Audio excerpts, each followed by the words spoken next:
How do you know there's too much shortening in it? You can feel it. Okay. See? You can feel it. But it's okay.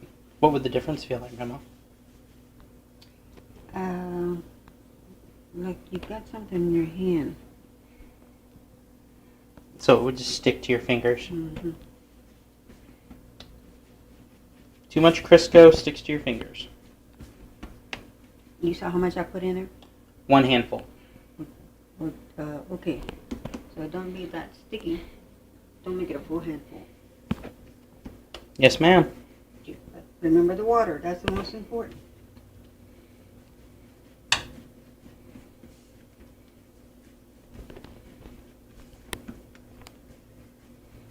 Okay. I think I'll move this out of here.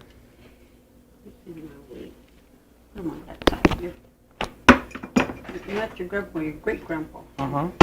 Okay, ready? Hmm. See?